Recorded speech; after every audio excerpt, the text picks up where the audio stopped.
내용이 바로 부처님께서 어떠한 삶을 사셨는가, 또 그 과정 속에서 이제 왕위를 버리시고 출가하시고 수행하시고 전도 교화하시는 이러한 이제 모습들을 우리가 이제 뭐 다 자세하게 이제 경전을 바탕으로 해서 이제 봐야 되지만, 이제 우리가 기본 과정에서는 대략적인 내용으로만 우리가 잠깐 살펴보고 있습니다.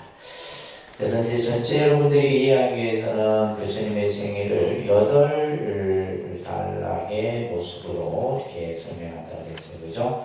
제일 처음이 도솔레이상이다라고 했어요. 그러니까 도솔레이상, 비람강생상, 사문유관상,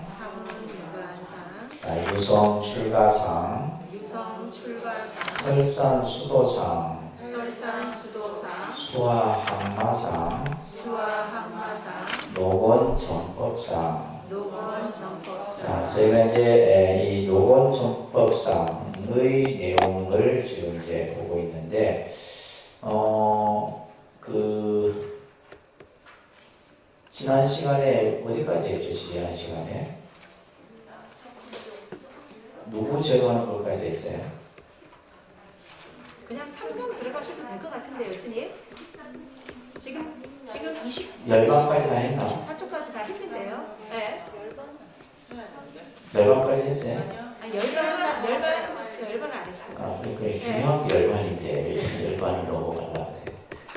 자, 보시면 저희가 이제 부처님께서 많은 제자들을 제도하십니다.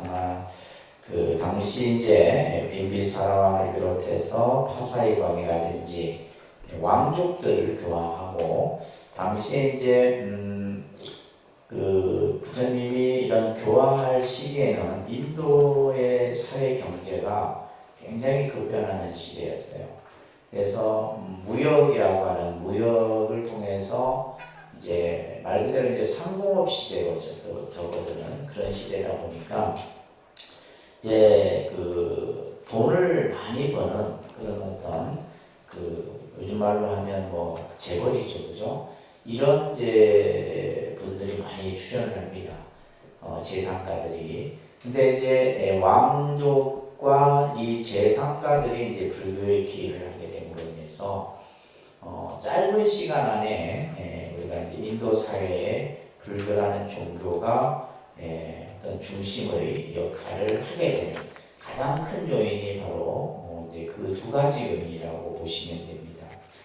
그러면서 이제 마지막 부처님께서는 이제 80이라고 하는, 결국 이 육체를 가지고 있는 이상은 이제 나이가 드시니까 몸이 기력이 이제 점점 쇠해지고, 그죠?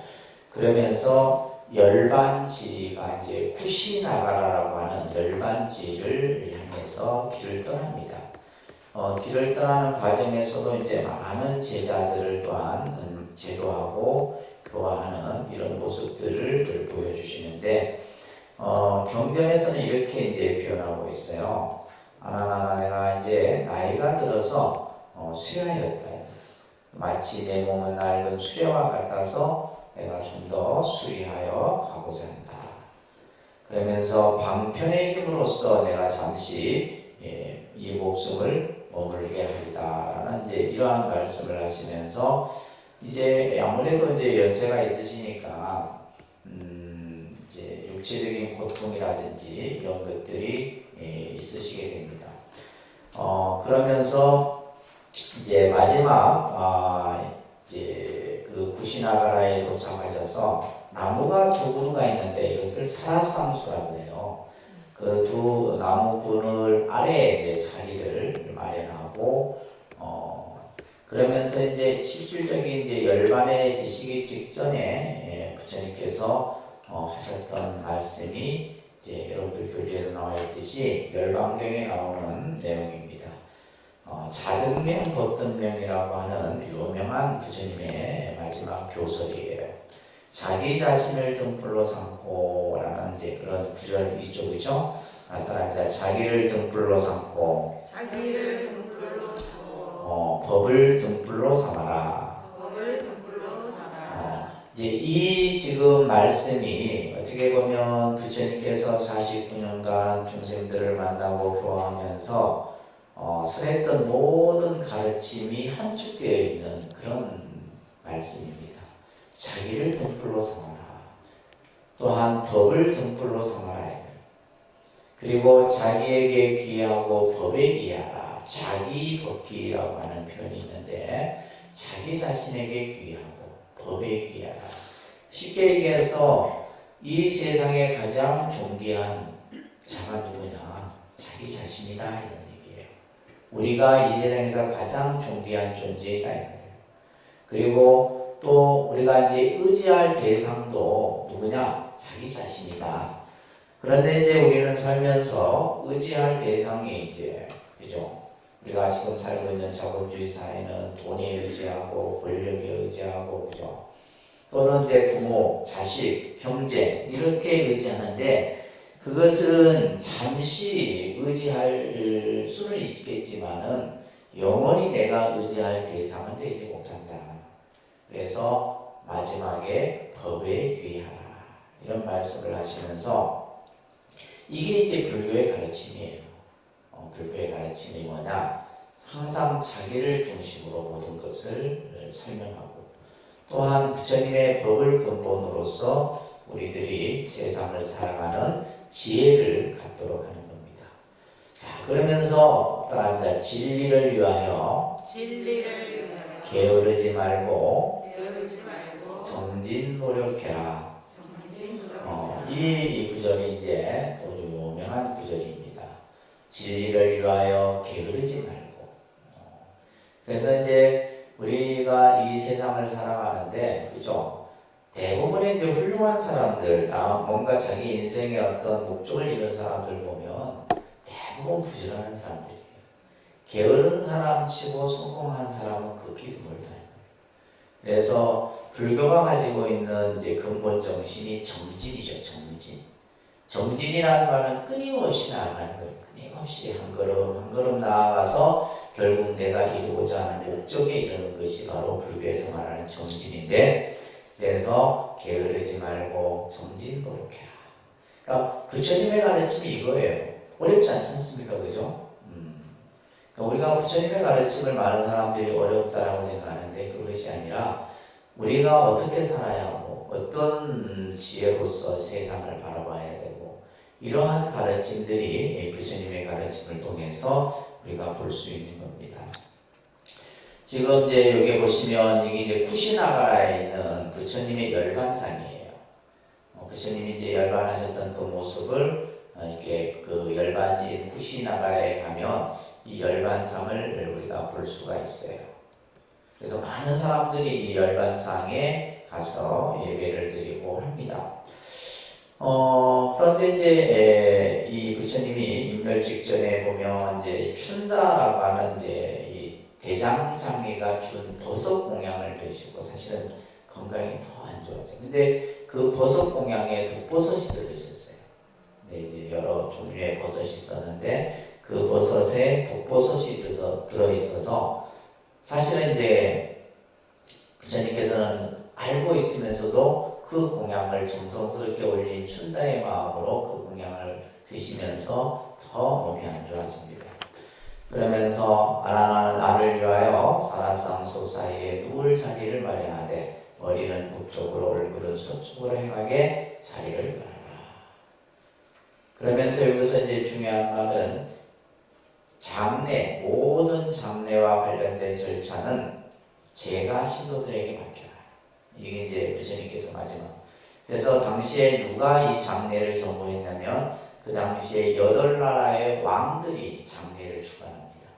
그 당시 8나라의 왕들이 직접 다 부처님 열반하시는 그 장소에 와서 장례를 치르고, 그리고 화장을 한 후에는 탑을 세워서 중생들을 이롭게 하라. 그래서 부처님이 이제 이 육신이 다 소멸되고 화장을 한 후에 우리가 보통 이제 살이라고 하는 말을 여러분들이 들어보셨을 거예요, 그죠? 우리가 보통 생각할 때 살인은 뭐 예를 들면 화장을 하고 나서 아주 영롱한 구슬 이런 개념이 아니에요. 화장을 하고 난 그 유골 그 자체가 살이에요. 살인데 그 이제 예를 들면 뼈마디 안이나 이런 데 보면 간혹 구슬처럼 생긴 것이 발견되기도 하는데 그게 살이가 아니고 화장을 하고 난 그 유골 자체가 살이에요. 그래서 이제 부처님께서 열반하시자 이제 사리가 어마어마하게 나왔다 그래요. 사리가 나왔는데 이제 이것 또한 이제 어떻게 배분할 것인가. 당시 이제 서로 왕들이 자기 나라에 모셔가려고 전쟁이 일어날 정도로 그 정도로 이제 아주 상황이 했는데 결국은 8나라가 똑같이 나옵니다. 이 사리를 부처님의 사리를 8나라로 똑같이 나누어서 왕들이 모셔가서 이제 탑을 세요. 그래서 실제 이제 부처님이 생존했을 때야 계실 때야 이제 부처님이 귀 대상이었지만은 부처님이 열반에 드신 이후에는 이제 중생들이 어디에다 예배를 하고 어디에다가 공양을 올리겠어요, 그죠? 열반한 뒤에는 바로 이제 사리, 이 사리를 모신 수두파라고 해서 이것을 우리는 뭐래요? 탑이라고 합니다. 수두파라고 해서 탑을 수두파라 하는데 이 탑 신앙이 성행을 합니다. 그리고 나서 이제 그 왕들이 각각의 자기들 나라에 가서 탑을 세우고 거기에다가 이제 불자들이 공양을 하고 예배를. 우리가 이제 불상의 예배를 하고 공양을 올렸던 것은 한참 뒤에.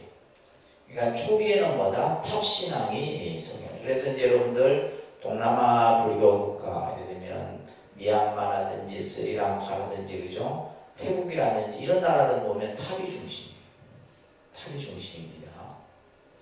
그래서 이제 우리가 예를 들면 부처님 그 성지 부다가야에도 마하보디 대탑 탑이 중심입니다. 그래서 이러한 탑 신앙이 성행하고 그리고 나서 예를 들면 이제 우리가 보통 뭐 보리수라든지 그죠? 부처님이 깨달았던 자리에 있었던 보리수가 신앙의 대상이 되기도 하고 또 예를 들면 부처님의 족적, 부처님이 남겼던 발자국이라든지 이런 것들이 이제 근데 가장 중심은 뭐다? 사리 숭배가 가장 기본적인 신앙의 형태가 됩니다. 그러다가 나중에 이제 인도가 통일이 됩니다. 누구에 의해서 통일된다 했어요? 아쇼카 왕. 무슨 왕? 아쇼카 왕이라고 하는 인도 역사를 통틀어서 최초로 통일 군주가 되는 이 아쇼카 왕이 나중에 불교의 귀의를 합니다. 인도를 통일하고 나서 그러면서 전쟁을 하면서 내가 너무 많은 사람을 죽였다는 것을 깨달아요. 지금도 지금 우리 그죠? 러시아하고 전쟁이 일어나고 있는데 많은 사람들이 죽잖아요. 근데 전쟁을 승리하고 났는데도 그 결과가 너무나 많은 병사들이 죽고 백성들이 죽은 것을 알고 아쇼카 왕이 스스로 참회를 합니다.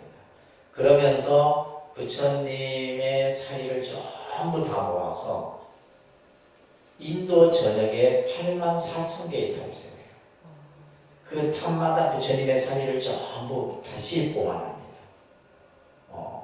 그렇게 해서 이제 그러한 이제 이 사리가 이러한 어떤 사리의 숭배 신앙이 결국 어디로 가요?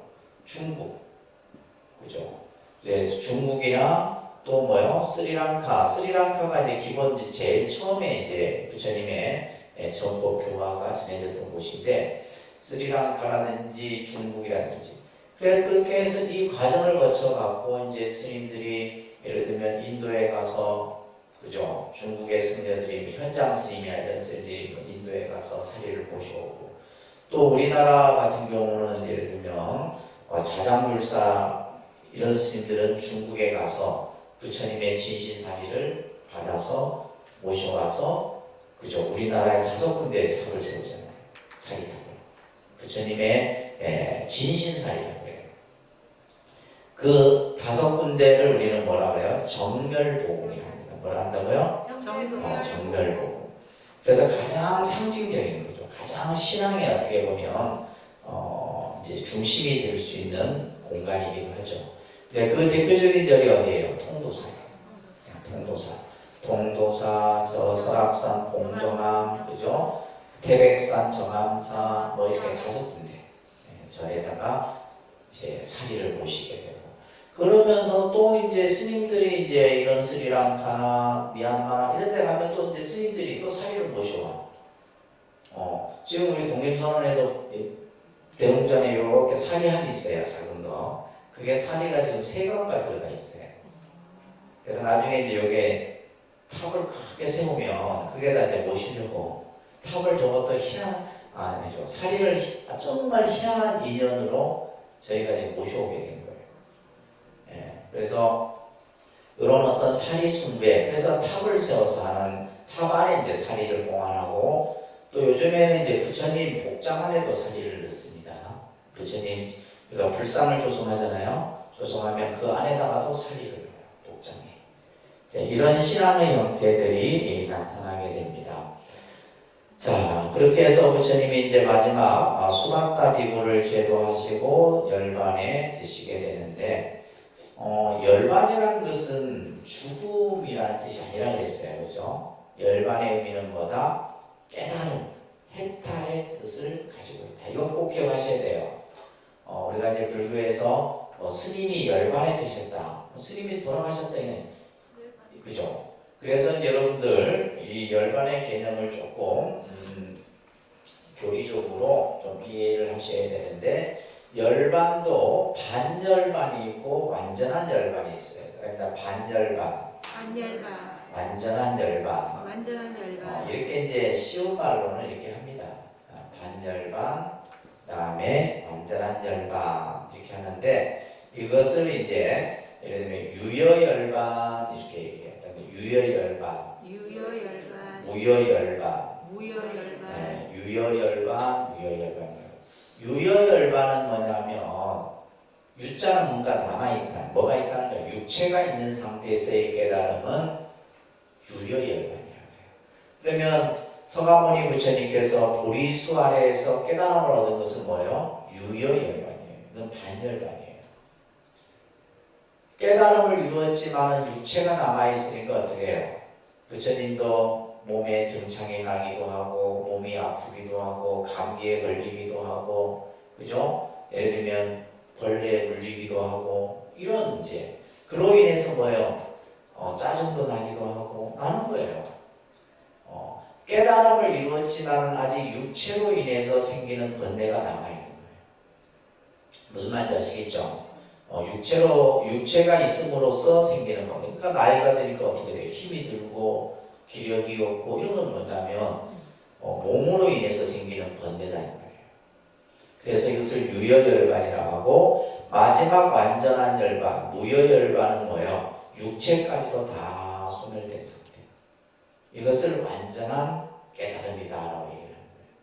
그래서 올해 불기가 몇 년? 2566년이에요. 몇 년이라고요? 2566년. 네, 2566년이 불기입니다. 불기. 근데 이 기준은 뭐다? 열반을 기준으로 하는 거예요. 이거 꼭 기억하셔야 돼요. 이건 상식이에요. 상식.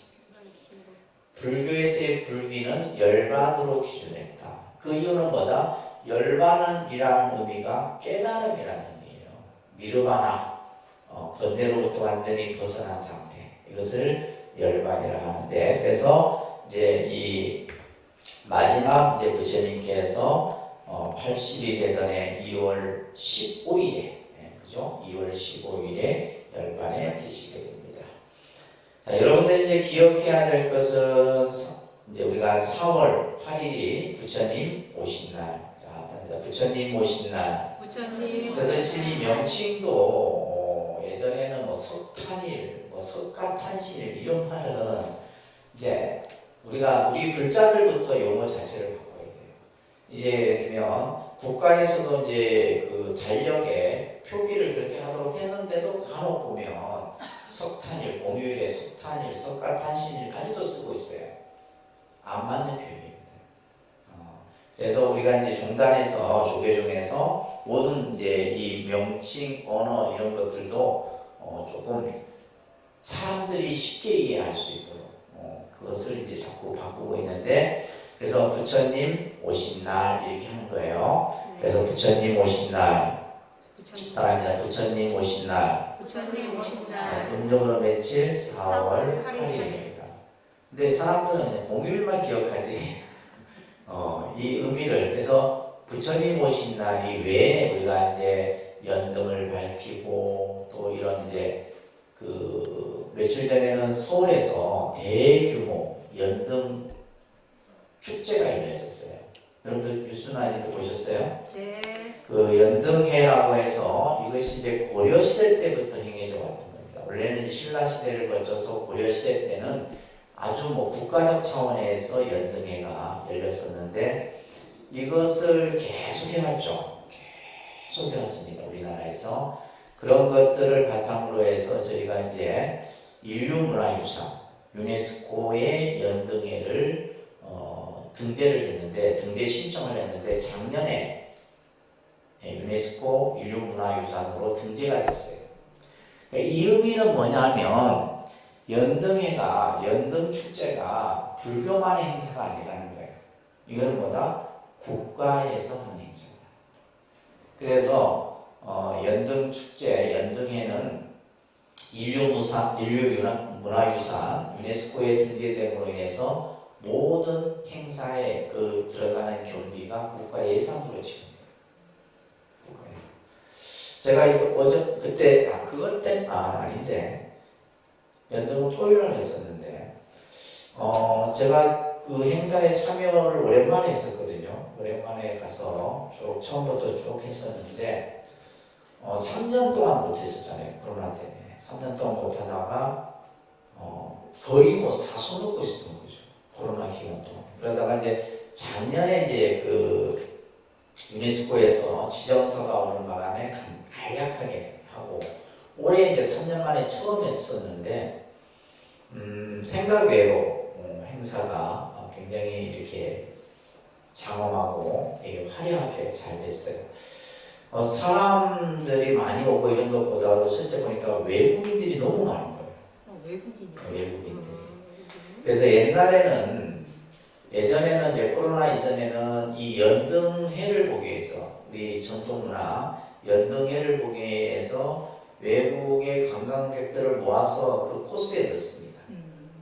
한국의 문화를 체험하고 직접 경험하는 그런 그 여행 프로그램에 그래서 각국의 많은 사람들이 일부러 그 날짜에 맞춰서 우리나라에 들어왔어요. 지금 코로나 때문에 그런 게 없잖아요.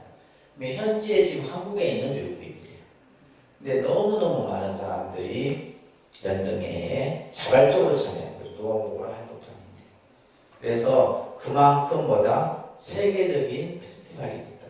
축제가 되고 축제.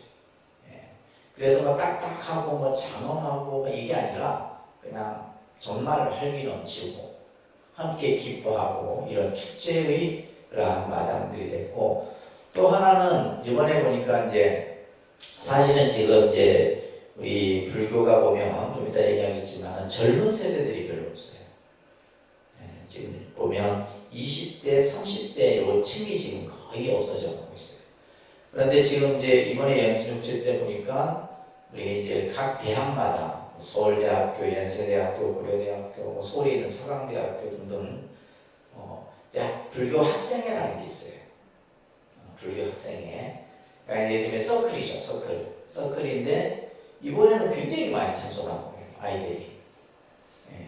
그래서 이 아이들이 결국은 뭐냐면 불교 인재가 되는 거죠. 그래서 그런 어떤 모습을 이제 보면서, 그래서 부처님 오신 날은 지금은 이제 세계적인 연등회로서 축제가 됐다. 이렇게 여러분들이 자부심을 가져도 됩니다. 아시겠죠? 네. 다음에 부처님이 출가하신 날은 2월 8일입니다. 그죠? 2월 8일. 그 다음에 성도, 부처님 성도하신 날 이렇게 해요. 성도제일이라고 하는데 12월 8일이 되고, 부처님 열반하신 날은 그죠? 2월 15일. 그래서 이것을 4대 기념일이라고 해요. 그거 외워야 됩니다. 아셨죠? 네.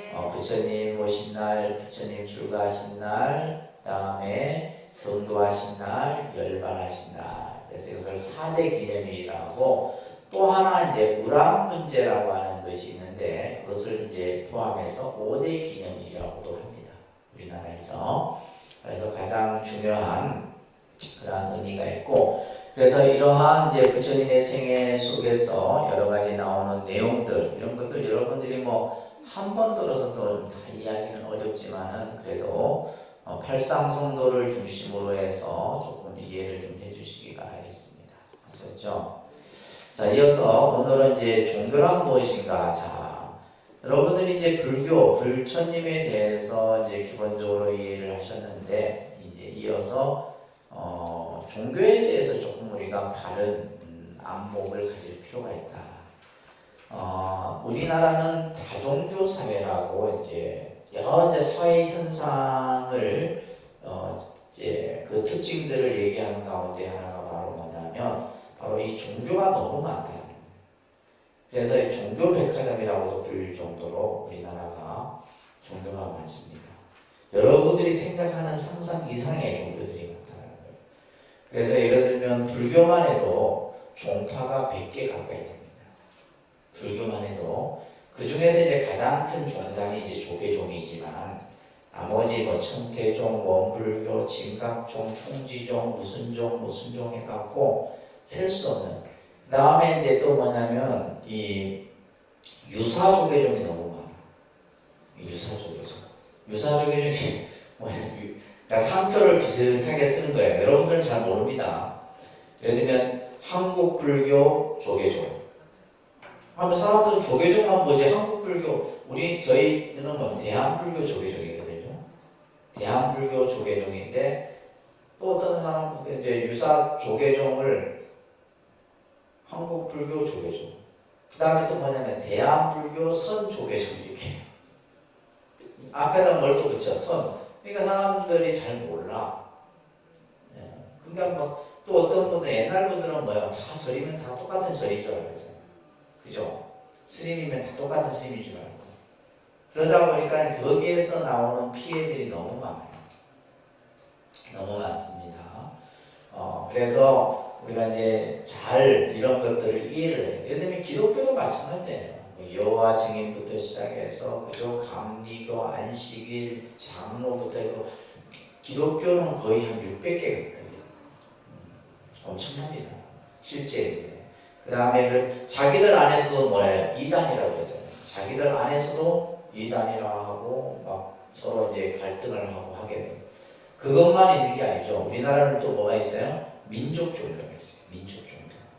민족 종교라 해서 그 시효는 이제 근현대부터 시작이 되는 거죠. 그죠? 그래서 민족 종교, 뭐 천도교, 정상교, 이런 대순진리 이런 다 민족 종교, 신천지까지 전부 그게 그 뿌리가 민족 종교의 뿌리에서 계속 계파가 갈라지는 거예요.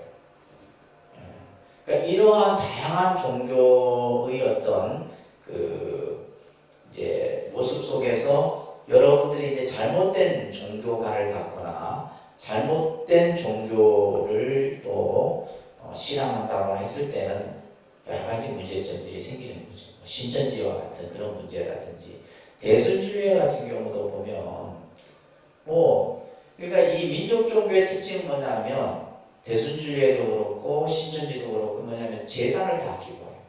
첫 시작이 그랬다 그래요. 첫 시작이 이제 그 민족 종교 형태가 동학이라든지 이런 이제 뿌리에서부터 다 갈라집니다. 갈라지는데 처음에는 뭐 항일 이런 것을 중심으로 했지만 나중에는 이제 어떤 인물이 한 사람이 교주가 되고 이러면서 그러니까 대순주의 이런 데나 뭐 신천지 이런 데 보면 그냥 자기 집 땅 문서, 집 문서, 막 아파트 다 갖다 줘버렸어요. 근데 조계종은 아무도 안 갖다 줬대. 가져오는 사람 제가 한 사람도 못 봤어요. 그래서 이러한 걸로 인해 갖고 실질적으로 뭐 가족 간의 갈등, 실제 이혼도 많이 합니다. 종교 때문에 이혼을 많이 해요. 그러니까 남편 모르게 그냥 다 퍼준 거예요. 그럼 당연히 그냥 이혼을 하지, 남편 입장에서는. 그렇잖아요. 그러니까 이런 것들이 비일비재한 이제 사회가 지금 우리의 종교 사회 모습이에요. 그렇기 때문에 여러분들이 올바른 종교에 대한 이해가 필요하고 그러면 우리나라가 얼마 정도의 이제 종교를 이렇게 믿느냐 했을 때 2명 가운데 1명이에요. 2명 가운데 1명 정도는 그러니까 우리가 예를 들면 4천만이라면 2천만은 무종교, 2천만은 뭐예요? 종교를 가지고 있는 그 종교는 기독교든 천주교든 민족 종교든 뭐 예를 들면 샤머니즘이든 뭐든 간에 그죠? 갖고 있다는 거예요. 그래서 지금은 앞으로 이제 이 종교가 점점 감소 추세로 접어듭니다. 왜? 과학이 발달되고 문명이 발달될수록 종교가 이제 어떤 위치하는 위치들이 좁아질 수밖에 없는 것이 현실이에요. 그래서 이제 이런 것들을 여러분들이 잘 이해를 하셔야 되는데 종교라고 하는 것이 갖춰지기 위해서는 3가지가 갖춰져야 됩니다. 첫 번째가 뭐냐면 교주입니다. 첫 번째가 뭐예요? 교주. 그죠? 어떤 종교든지 그 종교를 설립한 누가 있어요? 교주가 있는 거예요. 교주가 있습니다. 그러니까 이거는 이제 불교도 마찬가지예요. 불교의 교주는 누구예요? 부처님이라면 안 되고 서가모니 부처님이에요. 불교의 교주는 누구다? 서가모니 부처님이에요. 그냥 부처님 하면 불교는 너무 부처님이 많잖아. 그러니까 예를 들면 우리가 지금까지 앞에서 공부했던 인류 역사상 현존한 인물로서 불교라는 종교를 창시한 인물은 누구예요? 서가모니 부처님이에요. 그래서 불교의 교주는 서가모니불입니다. 그래서 여러분들 아까 예불 할 때 뭐예요? 사바교주 했잖아. 그죠? 예불문에 뭐가 있었어요? 사바교주, 시아본사, 서가모니불 이렇게 예불문에 나오는 거예요. 사바는 뭐냐면 이 우리가 사는 중생세계를 사바하는 거예요. 이 세계의 교주는 누구다? 불교의 세 교주는 서가모니 부처님입니다. 아셨죠? 네. 그리고 이 교주의 가르침을 그죠? 우리는 교법이라고 합니다. 그러니까 교법, 교의라고도 하고 쉬운 말로는 그냥 교리라고 하는 거예요. 그죠? 교리. 원래는 이제 교법이라 합니다. 교법. 그래서 그 교주의 가르침을 교법이라 그래요. 그러면 불교에서는 예를 들면 그죠? 부처님께서 설하신 84,000 진리를 교법이라는 거예요. 그것을 우리는 이제 상징적으로 8만대장경이라 이렇게 표현하는 거예요. 불교의 경전이 얼마나 돼요? 8만이나 돼요. 그래서 8만대장경을 이렇게 얘기하는 거예요. 그것을 교법이라 합니다. 그리고 이 교주의 가르침을 따르는 집단이 반드시 만들어져야 돼요. 그것을 뭐라 하냐면 교단이라고 하는 겁니다. 교단. 그러니까 이것은 전통 종교든 사이비 종교든 어떤 종교든지 이 3가지 요소가 다 갖춰져요. 따라합니다. 교주, 교법, 교단. 그래서 우리 이제 불교는 뭐냐면 출가 교단과 제가 교단으로 구분되어 있다 그랬죠, 그죠? 네. 출가와 제가의 교단으로 갖춰져 있어요. 그래서 출가는 비구, 비구니, 그다음에 비구, 비구니, 우바세, 우바이. 그래서 출가와 제가의 교단으로 갖춰져 있어요. 그러니까 이렇게 하게 되면 뭐예요? 종교의 구성 요소를 갖추게 됩니다. 이것은 불교뿐만이 아니라 모든 종교가 마찬가지다라는 것을 여러분들이 이해를 하시면서 자 그러면서 우리가 이제 이 종교에 대한 개념을 조금 여러분들이 가지시고 한번 보시면 교재 한번 보실까요? 종교라고 하는 것이 왜 발생이 됐을까? 이것은 인류의 시작과 더불어서 시작이 된다고 볼 수가 있어요. 그러니까 우리가 지금이야 이제 과학이 발달되고 문명이 발달되기 때문에 예를 들면 천재지변이 일어납니다. 지진이 일어난다든가 태풍이 온다든가 여러 자연재해 현상이 일어났을 때 옛날에는 뭐요? 어떠한 절대자의 힘에 의해서 그러한 것들이 생긴다고 생각했던 거예요. 근데 이제 지금은 뭐냐면 우리가 자연, 그죠? 예를 들면 우주 저 지구 밖으로 그냥 우주선을 보내고 그 다음에 인공위성을 쏘아 올려갖고 전체 이 지구를 다 솟구시 다 보잖아요. 그러면 예를 들면 태풍이 어디에서 일어나는 것도 우리가 아는 거예요. 그래서 태풍에 대한 준비도 하고 하잖아요. 옛날에는 그런 것이 없을 때는 속수무책으로 당하는 거죠. 그러니까 이러한 어떤 그 자연재해의 어떤 그런 상황이 일어났을 때 인간은 스스로 뭐라 생각했냐면 불완전한 존재로 생각합니다. 인간은 정말 할 수 있는 게 없다. 우리가 그랬잖아요. 예를 들면 자연재해가 났을 때 인간이 할 수 있는 것은 없습니다. 그래서 스스로 뭐냐면 불완전한 존재로 생각했고 그러면서 나보다 더 힘을 가진 절대자가 있을 거라 생각했습니다. 나보다 힘을 가진. 그래서 옛날 사람들은 하늘의 별, 하늘의 달, 그죠?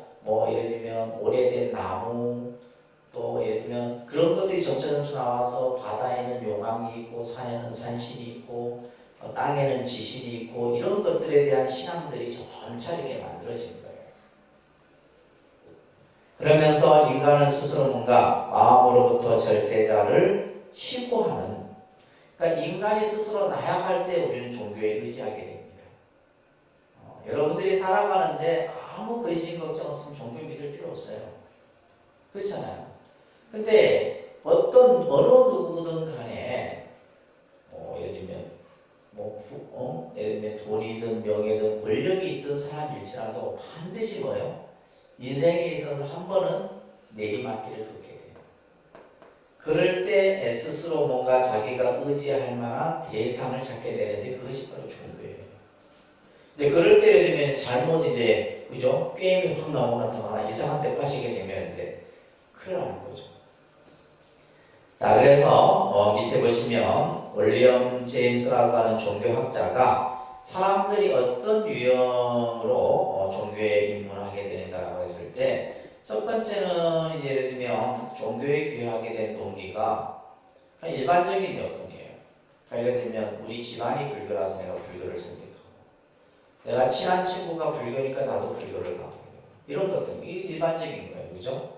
어느 날 절에 갔더니 내가 다가오는 느낌이 굉장히 좋아. 또 어떤 분은 그래요. 향내가 좋아서 절에 다닌다는 분도 계시고. 근데 교회 다니는 분들 대다수가 보면 향내가 싫대. 그러니까 그분들은 교회 가는 거예요. 교회. 그래서 그런 일반적인 상황에 따라서 이거는 어떻게 보면 평범한 어떤 상황이죠. 그죠? 이럴 때 아마 가장 많은 것이 집안이 불교인 경우. 또 여러분들 같은 경우는 시집을 가서 결혼을 하게 되니까 그죠?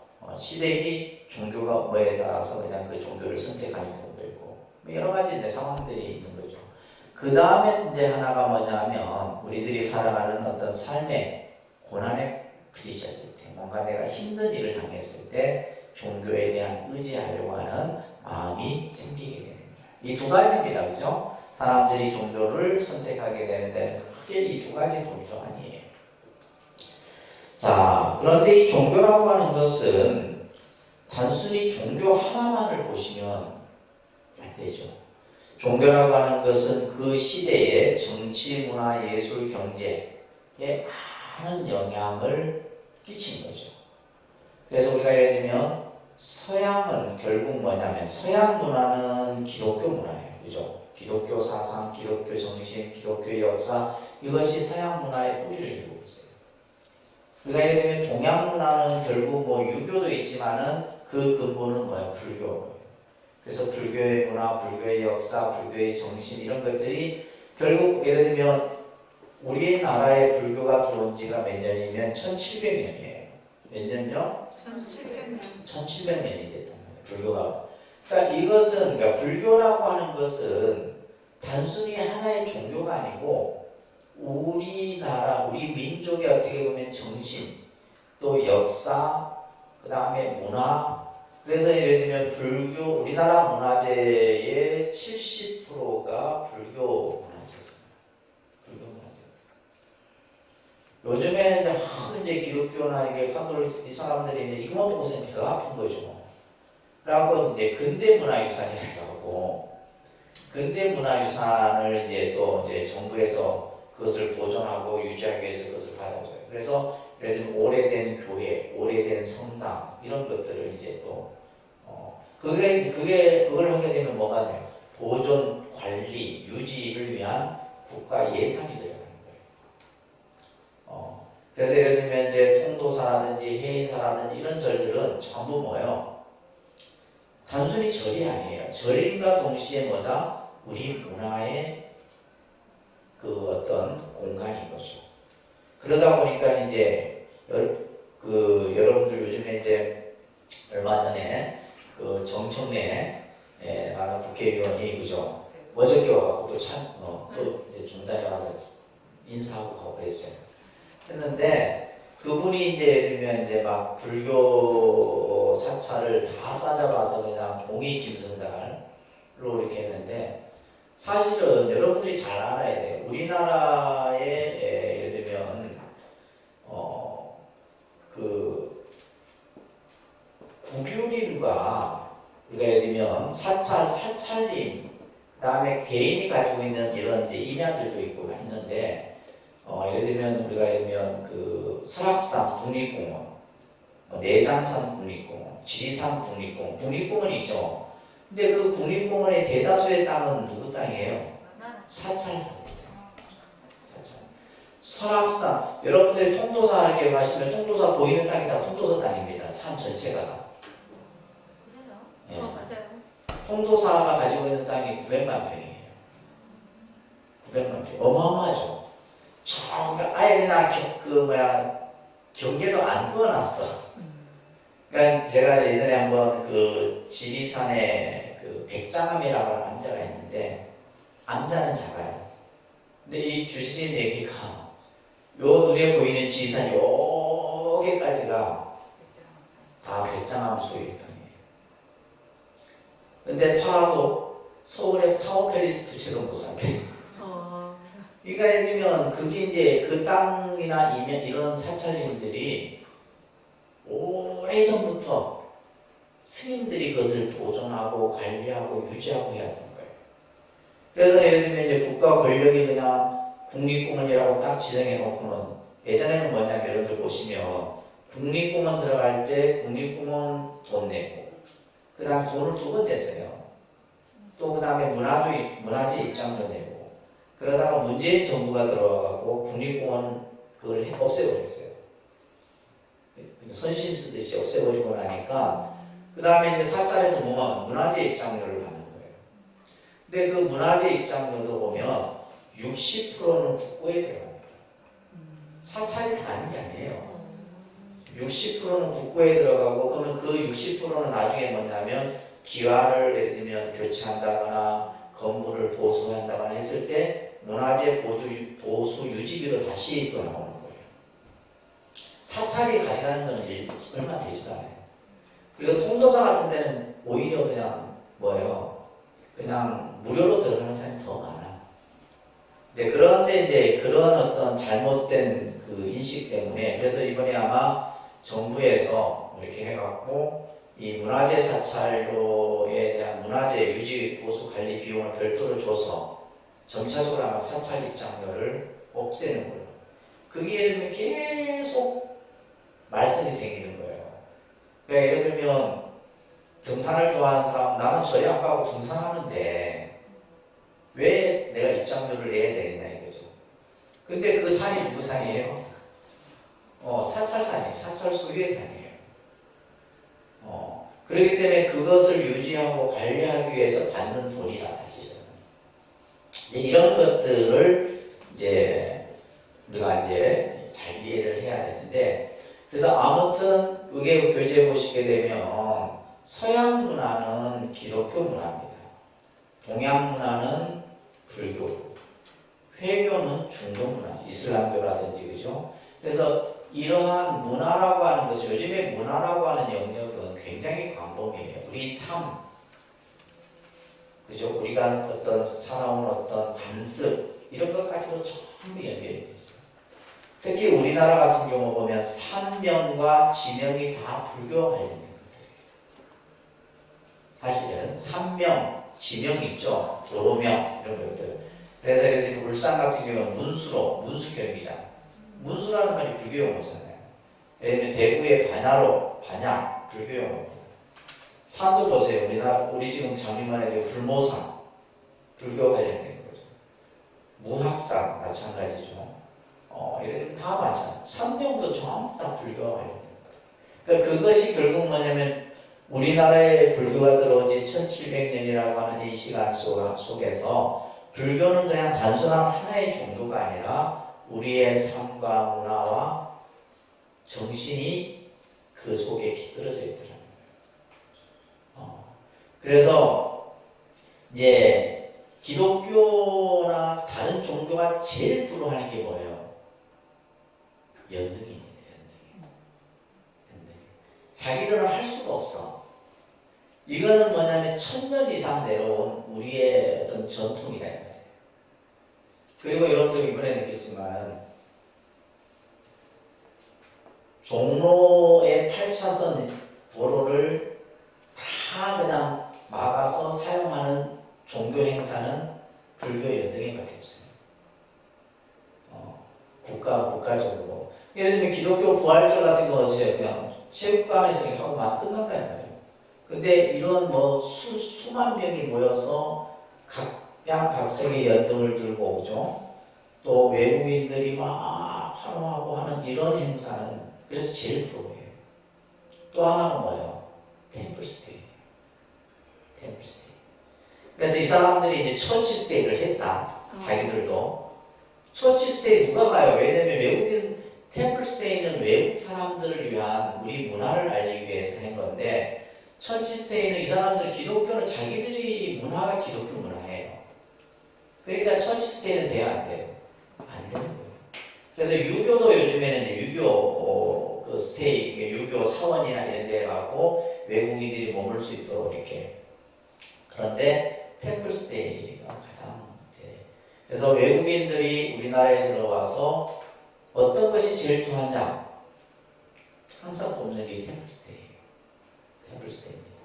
그만큼 이제 그것은 단순히 뭐 사찰에서 하룻밤 묵는 개념이 아닙니다. 뭐예요? 우리 한국의 문화를 직접 체험하고 느끼는 거예요. 네, 그런 것들을 우리 불자들이 좀 제대로 이해해야 됩니다. 그래서 사회학자인 엘리아데가 이렇게 해서 종교는 문화적 산물이다 이런 말을 했어요. 종교라고 하는 것은 문화적 산물이다. 그래서 이제 이 종교와 문화라고 하는 것은 뗄래야 뗄 수 없는 관계예요. 또 종교와 정치 권력과도 마찬가지예요. 결국 우리나라 역사도 보면 전부 불교와 다 고려 태조가 고려를 공부할 때 그 정신을 어디에서 했어요? 그죠? 불교입니다. 불교. 조선도 사실은 건국 이념은 불교로부터 시작이 됩니다. 무학대사가 이성계를 조선 건국을 할 때 모든 걸 다 줘. 예를 들면 지금의 한양 천도도 이성계가 해준 거잖아요. 실질적으로. 예를 들면 삼국이 통일할 때 그 근본이 어디예요? 화랑도 불교 정신이에요. 화랑도 정신이 불교 정신입니다. 화랑도의 세소고개를 누가 만들었어요? 스님이 만든 거잖아요. 그죠? 온감법사가. 그러니까 이렇듯이 그러니까 우리의 어떤 문화라고 하는 이 큰 속에, 그다음에 정치의 흐름 속에서도 불교라고 하는 것은 굉장히 중요한. 그래서 이제 우리가 흔히 이제 한국 불교가 가지고 있는 가장 위대성이 뭐예요? 호국 불교라고 하는 거예요. 호국 불교. 임진왜란을 거쳐서 예를 들면 정유재란 예를 들면 여러분들 저쪽에 남한산성이 있죠, 그죠? 남한산성을 누가 쌓느냐? 스님들이 다 쌓는 거예요. 네, 남한산 스님들이 전부 해서 다 쌓고, 그다음에 그러니까 이것은 결국 말을 하려고 하면 맨날 며칠 해도 다 할 수가 없는 것이 바로 이 불교라는 이 우리 한국 불교는 우리의 문화 속에서 뿌리 깊게 자리 잡고 있다는 것을 여러분들이 잘 이해를 하셔야 됩니다. 아셨죠? 네. 그러면서 이제 우리가 종교라는 이제 말의 어원을 조금 이제 뭐 간단하게 이해하면 원래 이 영어로는 릴리전이라고 하는 영어 표현을 쓰는데 이것은 신과 인간의 결합이에요. 신과 인간의 결합이라는 의미가 릴리전이라고 하는 이제 영어적 의미로서 사용되는데, 그러니까 결국 이제 이 서양에서 이 종교라는 말이 만들어집니다, 실제. 그러다 보니까 서양의 종교는 가장 그 중심이 뭐냐면 신이에요. 누구다? 신. 신이다. 이 신은 유일한 하나의 신이에요. 그래서 유일신이라고 합니다. 그래서 우리가 이제 기독교인들이 이제 자기들이 부르는 신을 할 때 하나님이라 하나예요. 우리 애국가에 나오는 것은 하느님입니다. 하늘의 옥황상제. 달라요. 그래서 이 신인데 신과 인간이라고 하는 이 관계인데 이 관계가 참 묘한 관계예요. 신은 이거는 뭐냐면 주인입니다. 인간은 뭐요? 신의 종이에요. 실제 이들이 이제 자기들이 표현하는 거예요. 나는 신의 종이다. 하나님의 종이다. 그러면 이거는 어떤 관계가 갖게 돼요? 주종 관계가 만들어져요. 무슨 관계? 주종 관계. 네, 주종 관계. 쉽게 말해서 상하 관계가 만들어진다. 그러면서 예를 들면 인간은 신에게 뭘 해야 돼요? 종은 뭐 해야 돼? 주인에게 복종이 돼. 그냥 복종이 아니에요. 무조건적 복종. 조건이 달면 안 돼. 무조건적인 복종을 해야 돼. 복종이라는 개념이 갖춰집니다. 그러면 인간이 신에게 복종을 함으로써 신은 인간에게 뭘 내려요? 뭘 내린다 그래요? 그렇죠. 신이 인간에게 나의 말을 믿고 잘 따르고 잘 행하면 신은 인간에게 뭘 내린다? 은총, 은혜라는 말을 쓰죠. 우리들은 그죠? 은총, 은혜 이것을 내리게 돼요. 그러면 인간이 신이 될 수 있다 없다? 없는 거예요. 이것은 완전한 상하관계입니다. 상하관계. 그렇기 때문에 이 이제 종교 집단은 대부분이 이 형태예요. 서양 종교도 그렇고 사이비 종교도 마찬가지고 그죠? 사이비 종교도 보면 모든 게 주종 관계입니다. 근데 특이하게 우리가 예를 들면 불교는 부처님과 우리는 중생이라는 말을 쓰니까 그죠? 중생은 뭐냐면 주종 관계가 아니라 동등 관계예요. 동등 관계입니다. 예를 들면 중생이 부처님에게 복종할 것도 없어요. 아까 그랬잖아요. 부처님은 뭐예요? 이 세상의 주인은 누구다? 나다 이 말이에요. 이 세상의 가장 존귀한 존재는 누구다? 나다. 그러니까 이게 그러다 보니까 이제 종교라고 하는 어떤 그 틀에서 보면 불교는 예를 들면 복종도 시키고 막 이래야 되는데 이게 안 되는 거예요. 이 교리상 자체가 안 되는 거예요. 그래서 불교를 믿는 분들은 저희들이 흔히 하는 말로 자유로운 영혼을 가진 분들이에요. 강제성이 없어요. 불교는. 왜 기독교가 잘 되느냐? 그들은 강제성이 있어요. 예를 들면 예배 나와야 된다. 나와야 돼요. 그죠? 우리는 어때요? 나오고 싶으면 나오고 어린들이 필요하면 나오고 필요 없으면 안 나오고. 그러니까 불교가 되겠어요? 안 되겠어요? 안 되는 거예요. 게임 자체가 안 돼. 왜냐하면 이 근본 출발이 이렇단 말이에요. 그래서 예를 들면 불교는 부처님과 중생은 차별이 없다고 그랬어요. 부처님 마음속에 중생이 있고 중생의 마음속에 부처님이 있는 거예요. 중생이 깨달으면 부처고 그죠? 부처의 마음속에는 항상 중생이 있는 거예요.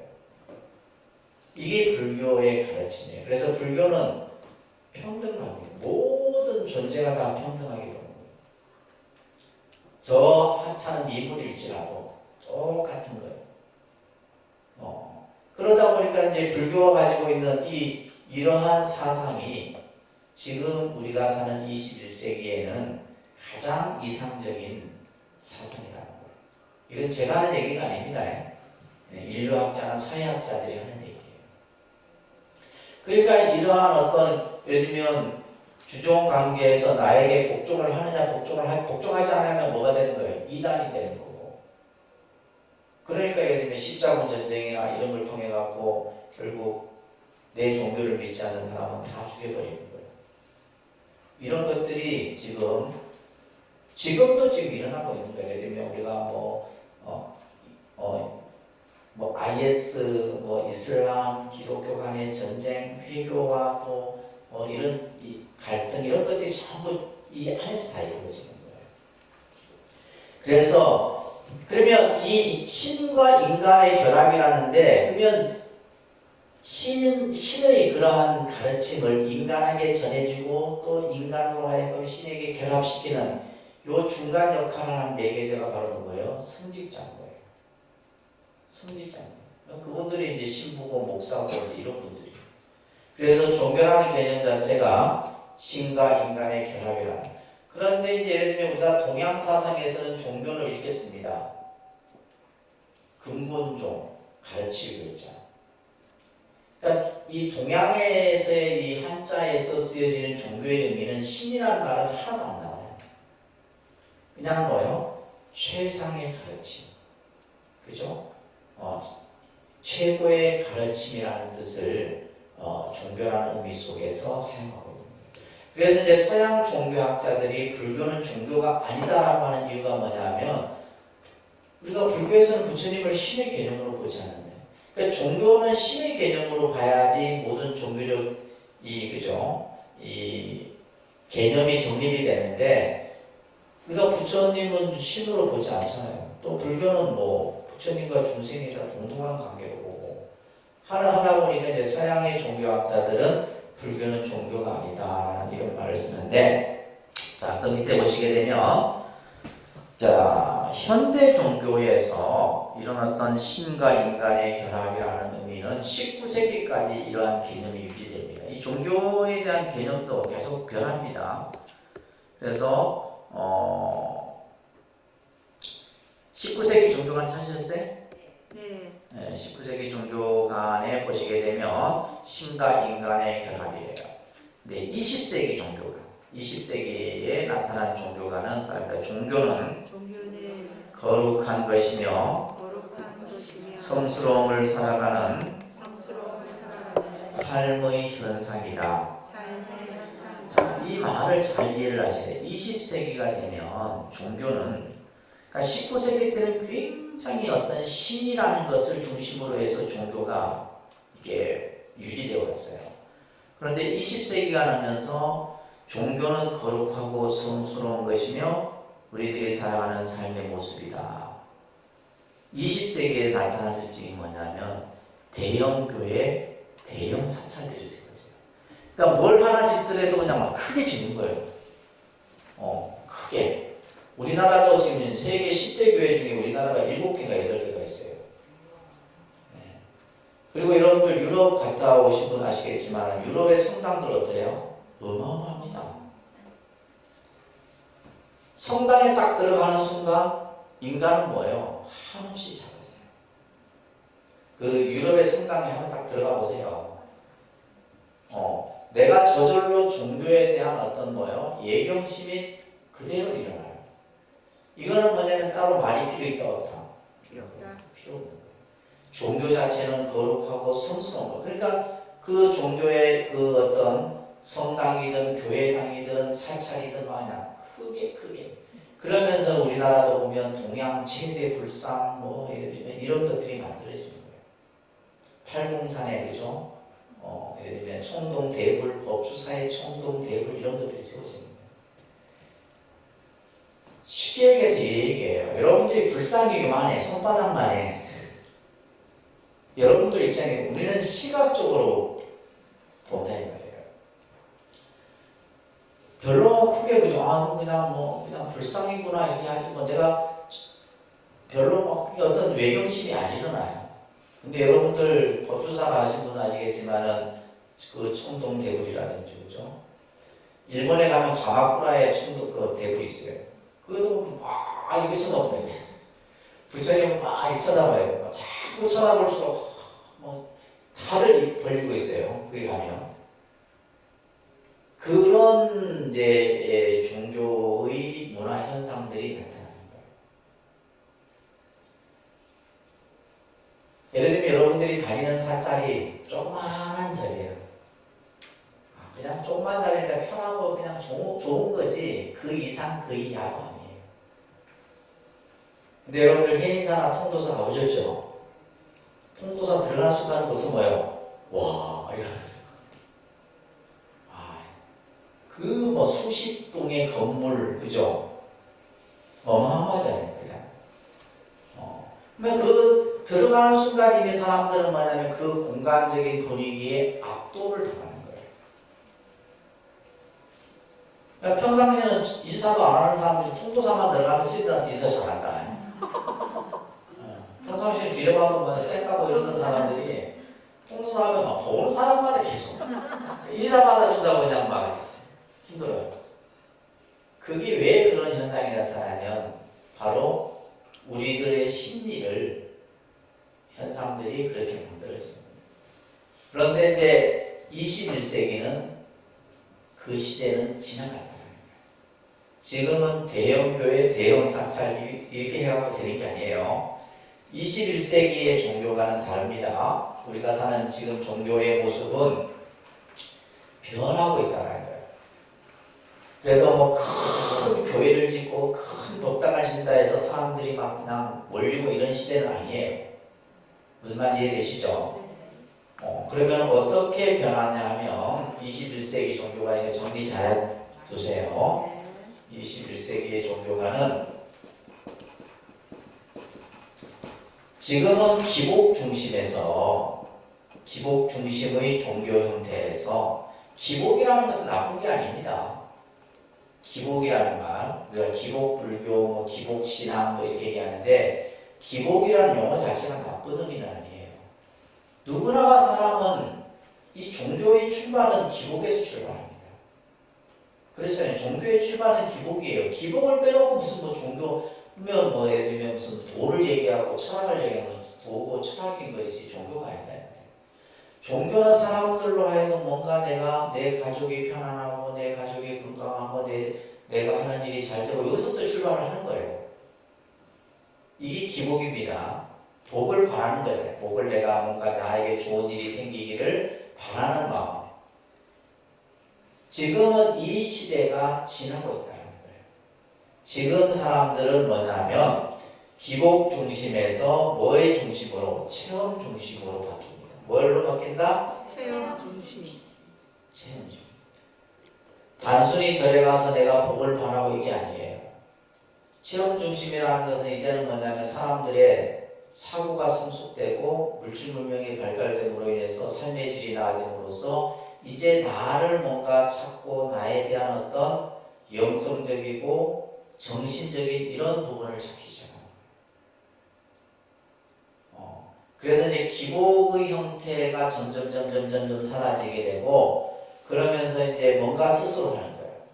명상을 한다든지, 그죠? 위파사나 수행을 한다든지, 기독교도 마찬가지예요. 똑같이 변합니다. 기독교도 영성 체험이라 해갖고 영적인 체험을 하는 거예요. 자기들 그래서 이런 사람들이 뭐냐면 막 예배 보다가 손뼉 치고 울고 하는 거예요. 처음 가는 사람 그게 안 됩니다. 이런 것들이 뭐냐면 체험이에요. 그래서 이제 우리도 보면 그래서 제가 여러분들 예불 함께 하고 이건 뭐예요? 스스로 체험하라는 거예요. 내가 부처님께 맞이 공양을 올리고 그래서 지금 근데 우리는 아직도 이 책 가지고 뭘 배우려고 하고 이게 안 됩니다. 이거 이 시대가 아니란 말이에요. 아셨어요? 네. 내가 직접 몸으로 해보고 경험하고 그것을 인지하고 느끼고 그러면서 나를 조금씩 변화하고 발전시켜나가요. 그래서 사람들이 이제 체험, 그러니까 불교는 뭐가 있어요? 템플 스테이잖아요. 아까 얘기했던 내가 절에 가서 스님들과 똑같이 예불을 하고 지금 우리가 통도사 지금 가려고 하는 것도 마찬가지예요. 야외 이거 지금 하는 거 뭐 하기 위한 거예요? 통도사 저녁 예불을 여러분들 참석시키기 위한 거예요. 저녁 예불. 새벽 예전에 새벽 예불도 가고 했는데 이제 내가 힘들어. 내가 힘들어하고 실제 이제 원래는 예전에는 제가 이제 한참 할 때는 1박 2일 그 산사에 가서 새벽 예불도 하고 명상도 하고 그런 프로그램이 있었어요. 하다 보니까 내가 힘들어서 이제 못하겠어요.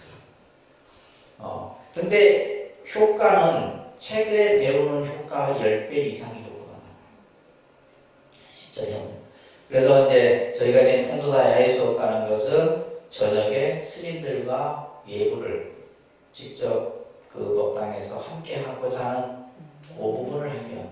아셨죠? 네. 그래서 체험 중심입니다. 체험. 그래서 요즘 우리 학교도 마찬가지예요. 아이들도 보면 체험을 통해서 뭔가 스스로 인지 발달이 이루어지고 하는 거잖아요. 그죠? 그래서 유치원부터 뭘 해요? 오감을 자극해서 그것을 스스로 느끼고 하는 매처럼 동화책 읽고 이거 시대가 아니라는 말이에요. 내가 눈으로 보고 느끼고 그죠? 경험하고 이걸 하는 거예요. 그래서 체험 중심으로 바뀝니다. 종교가. 그래서 이게 이제 요 기복이 아니고 이거는 뭐냐면 교리 중심이에요. 교리 중심에서 체험 중심으로 바뀌는 거예요. 그 다음에 기복 중심에서 깨달음 중심으로 바뀝니다. 기복에서 뭘로 바뀐다? 깨달음. 그래서 단순히 우리가 이제 복을 구하고 이것이 아니라 내 스스로 내가 내 삶을 스스로 깨달아가는 이런 어떤 형태의 종교 모습으로 바뀐다는 거예요. 그 다음에 세 번째가 사회 고립에서 이게 중요한 겁니다. 사회 참여로 바뀌어요. 사회 고립에서 뭘로 바뀐다? 사회 참여로 바뀌어요. 우리가 예를 들면 예전에는 종교는 울타리를 치고 있었어요.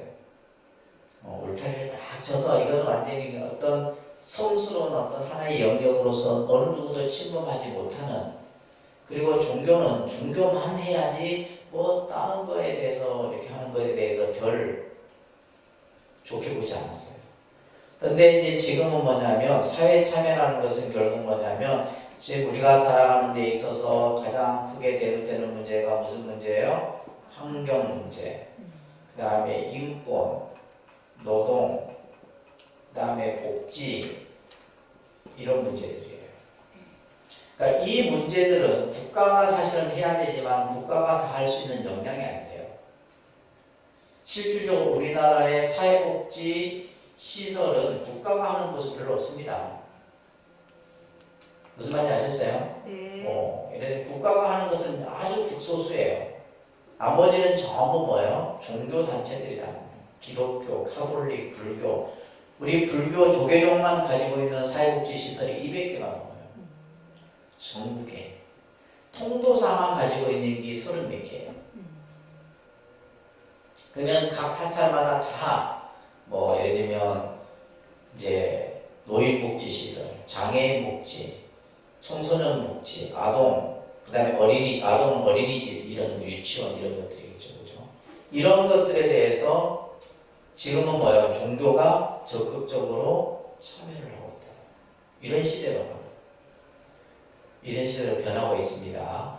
그래서 예를 들면 환경 문제도 마찬가지예요. 환경도 이제 뭐 요즘에 이제 뭐 정부에서 하는 탄소 중립이라든지 이런 것들이 이제 종교가 계속해서 함께 해줘야 돼요. 해줘야 되고, 인권도 마찬가지고 노동도 마찬가지고. 그래서 예를 들면 이제 뭐 제주도의 해군기지와 관련해서 문제가 생겼을 때, 또 용산 철거 문제와 관련했을 때 문제, 그 다음에 KTX 승무원 해고 노동자들에 대한 문제, 이런 문제들에 대해서 불교, 가톨릭 이런 종교들이 울타리를 해주는 거예요. 그래서 얼마만큼 그 종교가 사회에 참여하는 이 참여 기여도에 따라서 종교의 힘은 달라지는 겁니다. 무슨 말인지 아셨죠? 네. 그래서 보면 스님들 중에서는 환경운동가가 있고 스님들 중에서는 인권운동가도 있어요. 노동운동가도 있고 이 사람들하고 맨날 가서 대모하고 싸워. 시위 현장에 항상 쓰인 목사, 예를 들면 카톨릭 같은 경우는 정의사회구현 사제단이라고 있어요. 이 사람들이 항상 약자들 편에 서서 국가 또 사회 권력을 향해서 같이 싸우는 거예요. 그러니까 이걸 모르는 사람들은 왜 신부들이 그냥 그지게 나서서 하고 스님들이 법당에서 영불이를 하지 저렇게 이런 인식을 가져서는 안 된다 이런 얘기예요. 무슨 말인지 아셨죠? 네. 그래서 사회 고립에서 사회적. 그 다음에 남녀 차별에서 지금은 남녀 평등으로 이제 바뀌고 있죠. 이것은 이제 어떻게 보면 종교 성직자 내에서의 문제일 수도 있어요. 특히 예를 들면 지금은 기독교는 예전에는 여성 목사들이 없었어요. 지금은 여성 목사들도 안수를 해서 목사 활동을 합니다. 목회 활동을. 그래서 여러분들 기독교 TV나 이런 데 보시면 여성분이 나와서 막 목사 설교하고 해요. 보셨어요? 네. 어. 봤어요. 그리고 예를 들면 이제 사실은 이 카톨릭은 조금 달라요. 카톨릭은 신부하고 수녀의 관계가 아주 수직 관계입니다. 수녀는 신부님을 그냥 보좌하는 정도의 역할. 그 이제 카톨릭 같은 경우는 이거는 뭐 교황청에서 이건 뭔가 이게 이제 남녀 평등에 대한 문제를 풀어야 되지 쉬운 게 아니에요.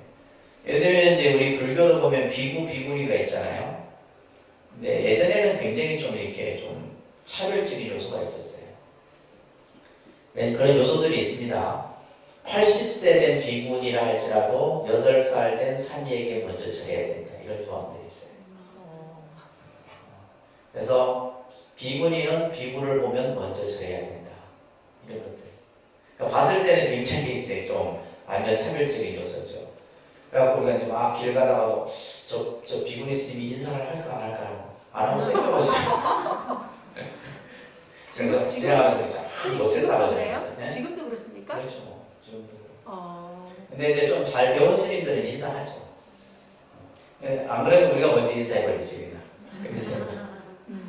이런 어떤 것들이 아직도 좀 남아있긴 하지만은 우리 이제 조계종 같은 경우는 거의 비구니의 어떤 역할이나 위치가 동등합니다. 사실 약간 그 어떤 부분은 있어도 그렇다고 보시면 돼요. 그래서 21세기의 종교는 이렇게 변한다는 거 아셨죠? 네. 꼭 이해를 하시고 그 다음에 쭉 넘기셔서 이제 우리가 종교에 대해서 어떤 종교를 선택하는 기준에 대해서 여러분들이 조금 이해를 하셔야 되는데 이런 조사가 있었어요. 미국은 기독교 문화, 기독교 사상, 기독교라고 하는 것이 뿌리 깊게 박혀 있죠, 그죠? 그래서 영국도 마찬가지예요. 영국도 이제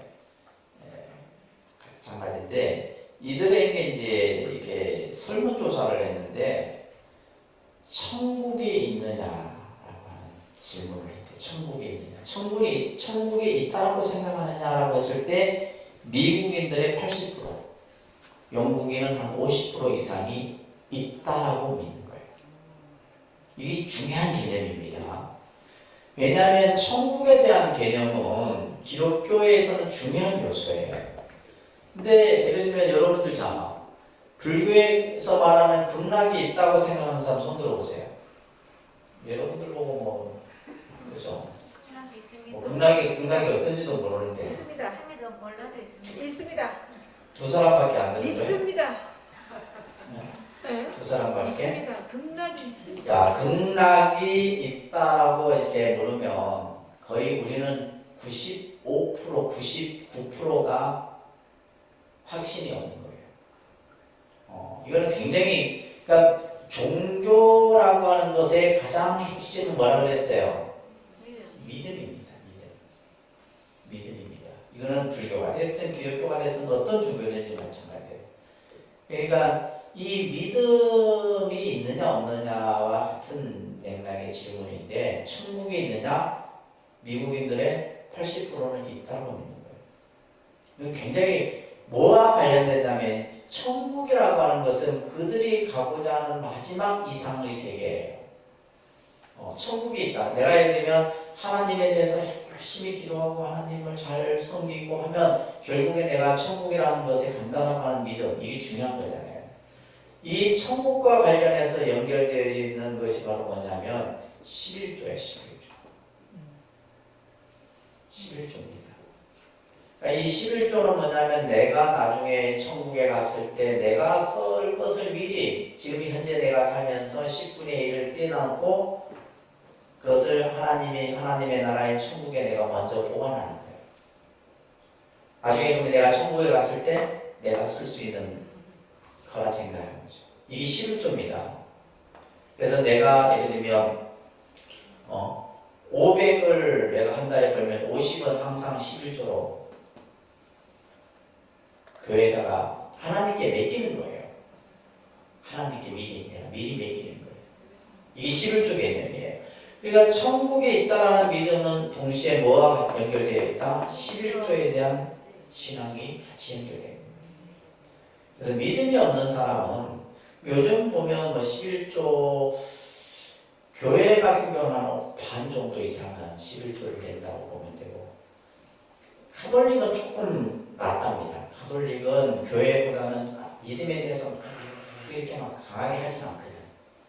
그러다 보니까 조금 낫는데 그래서 천국이 있느냐 없느냐. 그리고 예를 들면 더 중요한 것은 이 가운데 70% 이상이 천국이 실제한다고 생각해요.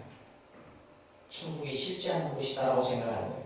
그러니까 그러기 때문에 예를 들면 이제 미국인들의 생각 속에는 그러한 어떤 기독교 신앙적 요소들이 뿌리 있게 되는 것입니다.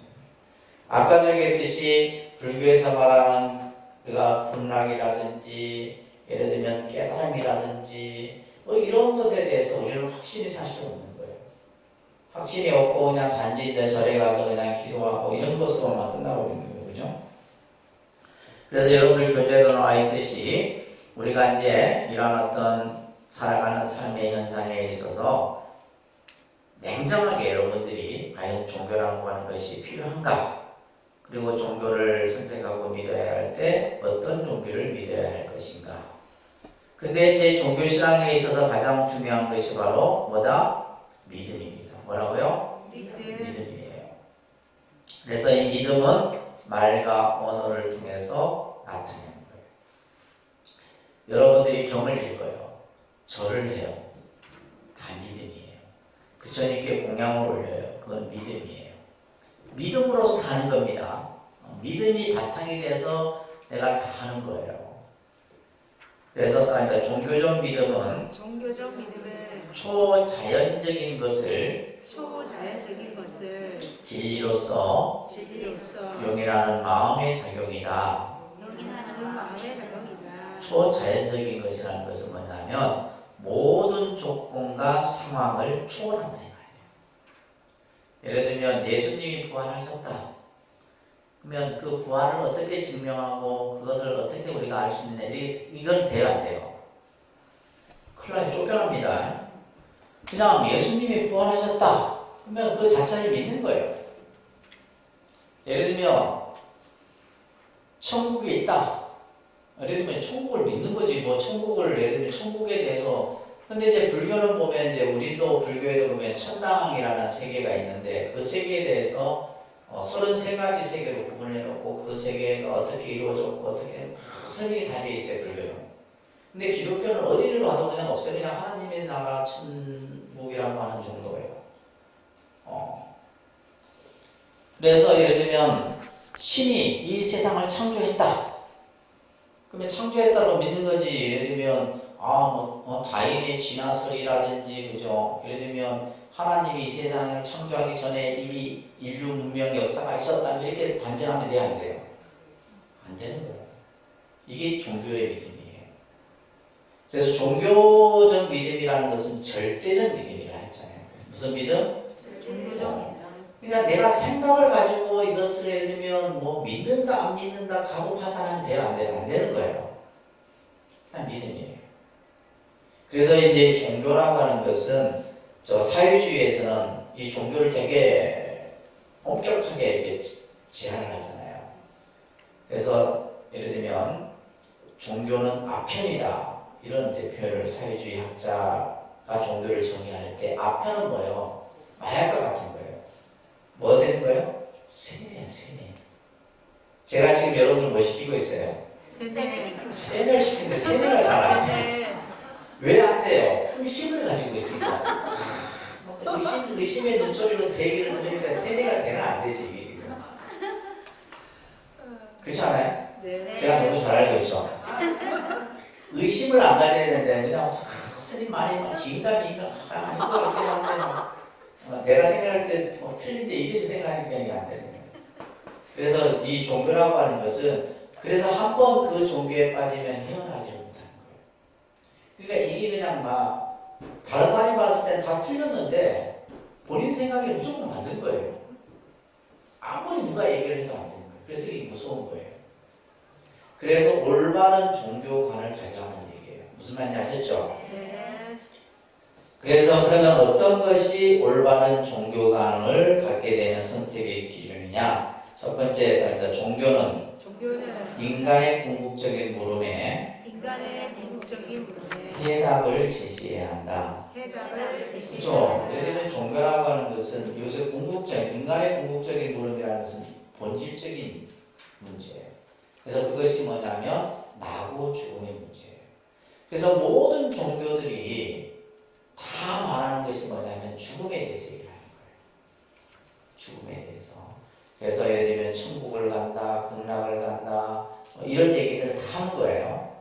그래서 근데 예를 들면 이제 뭐 사이비 종교 집단은 이제 그렇게 안 하고 이제 그 교주가 또 만든 뭔가를 또 가지고 얘기를 하는 거예요. 그래서 인간이 가지고 있는 가장 본질적인 문제는 뭐냐? 나고 죽음이라는 생사의 문제인데 그 문제에 대해서 답을 해줄 수 있어야 돼요. 내가 죽으면 어디를 갑니까? 그랬을 때 너는 천당에 간다. 이렇게 확신을 심어줄 수 있어야 된다 이 말이에요. 너는 지옥에 간다. 뭐 이런 식의. 그 다음에 두 번째 종교는 믿음에 관한 체계에서요. 그죠? 종교라는 것은 믿음에 관한. 이 믿음은 영원하고 절대적이며 궁극적인 믿음이다. 그 믿음을 통해서 우리는 내가 가진 현실의 어려움들을 해결할 수 있는 거예요. 세 번째가 사실 중요한 거죠. 종교는 인간에게 완전한 행복, 영원한 행복이에요. 우리가 예를 들면 세속적인 행복은 이것은 한계가 있죠. 돈이든 권력이든 명예든 한계가 있습니다. 이것은 또한 제한적이에요. 그리고 반드시 뭐가 따른다? 괴로움이 수반돼요. 이게 중요한 겁니다. 뭐가 수반이 된다? 괴로움이 수반. 돈이 있으면 좋을 것 같죠? 돈이 있으면 괴롭습니다. 적당히 있으면 괜찮지만 근데 인간의 마음이 적당해지냐 이 말이에요. 한도 끝도 없는 게 인간의 마음이에요. 그러니까 결국 그것이 재앙을 초래하는 거예요. 권력도 마찬가지입니다. 권력도 마찬가지고 이것을 이제 우리가 흔히 말하는 세속적 행복이라고 해요. 세속적 행복이라고 하는 것은 권력, 부, 명예, 이성 이런 것들입니다. 그러나 이제 종교적 행복은 뭐예요? 완전하고 절대적인 행복이에요. 우리가 예를 들면 세계적으로 이제 행복 지수를 측정하잖아요. 지금 보니까 요즘에는 핀란드가 1위더라고요. 덴마크 이런 나라들이 행복 지수가 높은 나라들이에요. 그것은 뭐냐면 크게 내가 살아가는 데 있어서 어떤 걱정하고 근심하는 것이 없어. 근데 반면에 또 하나는 뭐냐면 자살률이 높아. 그런 나라들이 자살률이 높은 이유가 뭐냐면 삶에 어떤 동기가 없는 거예요. 사회보장 제도가 이미 다 갖춰졌죠. 그러다 보니까 내가 살아가는 어떤 삶에 그들이 이제 주로 많이 하는 것이 뭐예요? 세계 여행이에요. 이제 그런 것들을 이제 좀 보완하기 위해서 유럽 사람들이 보면 세계 각지 여행을 합니다. 오지를 간다든지 뭐 동남아시아 뭐 등등. 일단은 물질적으로 풍요로우니까. 그런데 이제 반면에 가난하면서도 행복하다라고 하는 나라가 있어요. 어디에? 부탄 같은 나라. 가난하지만은 그들은 행복하대요. 그 사람들 마음에는 뭐가 있어요? 불교가 있는 거예요. 부탄은 99%가 불교 신자입니다. 부탄이라는 나라는 99%가 불교 신자인데 그들 마음속에는 가난하지만 행복한 거예요. 그래서 말 그대로 불필요한, 필요치 않는 것을 소유하지 않아. 그것이 무소유라 하잖아요. 무소유는 아무것도 없는 것이 아니라 내가 불필요한 것을 갖지 않는 것이 무소유예요. 그래서 이러한 종교를 통해서 우리는 영원한 행복을 얻을 수가 있는 거죠. 근데 잘못된 종교를 선택하면 영원한 불행에 빠지게 되는 거고, 그죠? 또한 종교는 세상을 평화롭게 만들어요.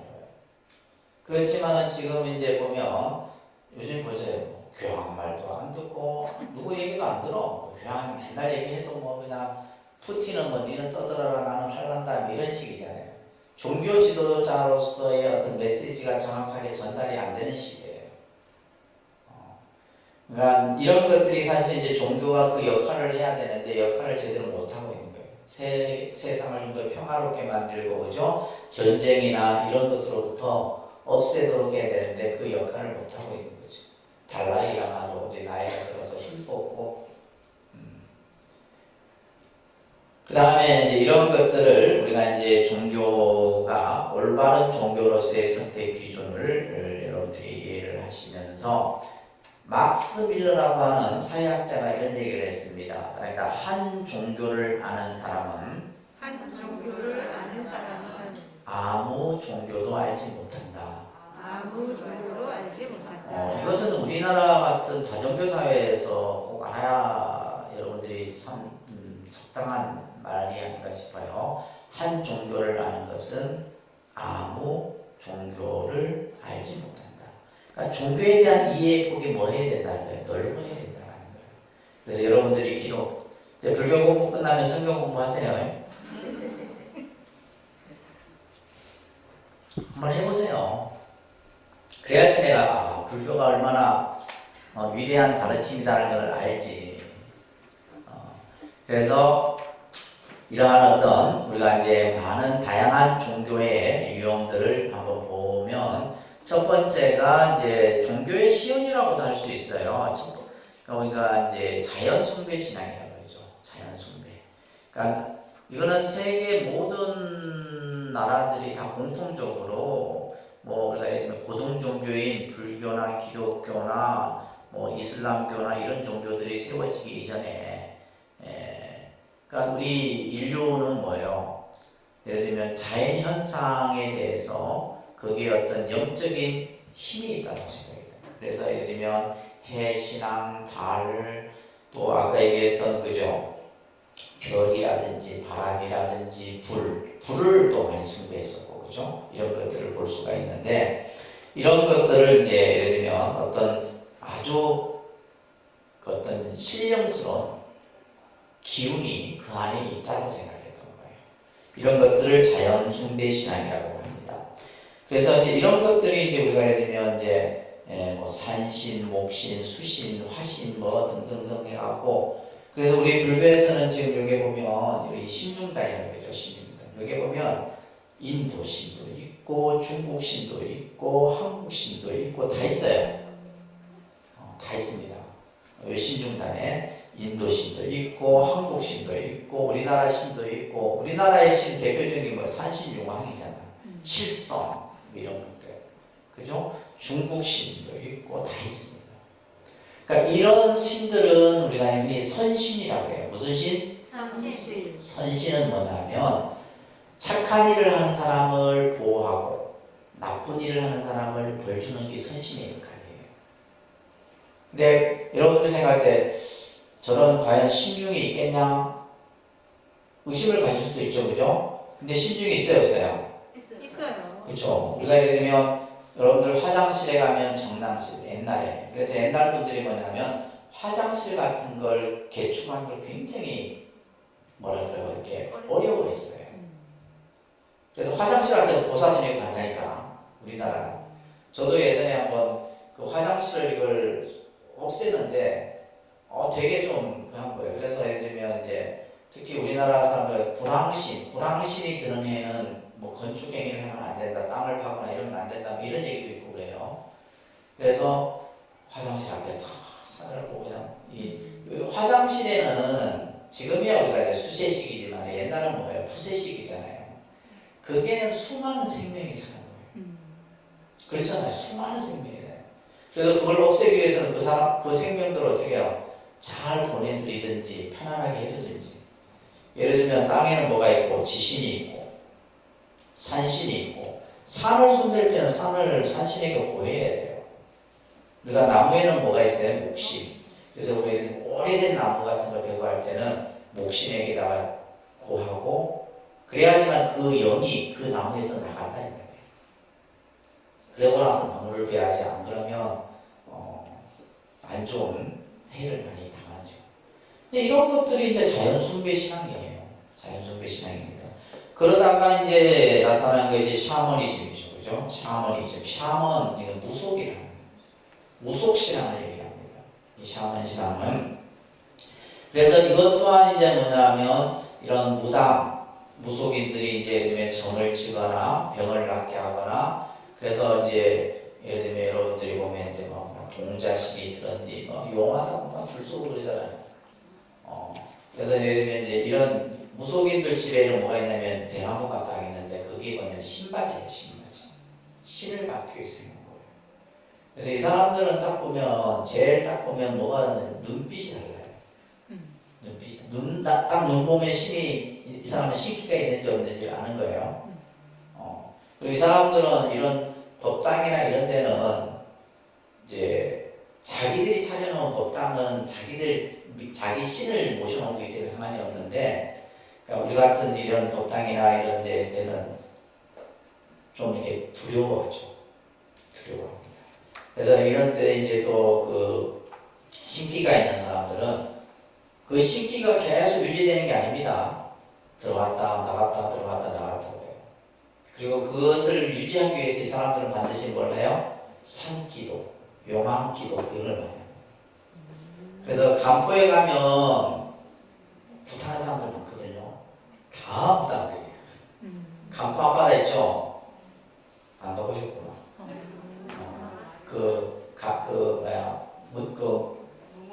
문무대 하는 게 있잖아요. 그 앞에 보면 구판들이 많거든. 그리고 803 가까이 밤에 올라가는 사람들은 다 무당들이에요. 왜냐하면 그 사람들은 그 기도를 해야 돼요. 해야지만 자기 그것을 버텨내고 이겨낼 수가 있는 이런 신앙들이 이제. 근데 여러분들이 이제 이런 이 사람들을 늘 찾아가잖아.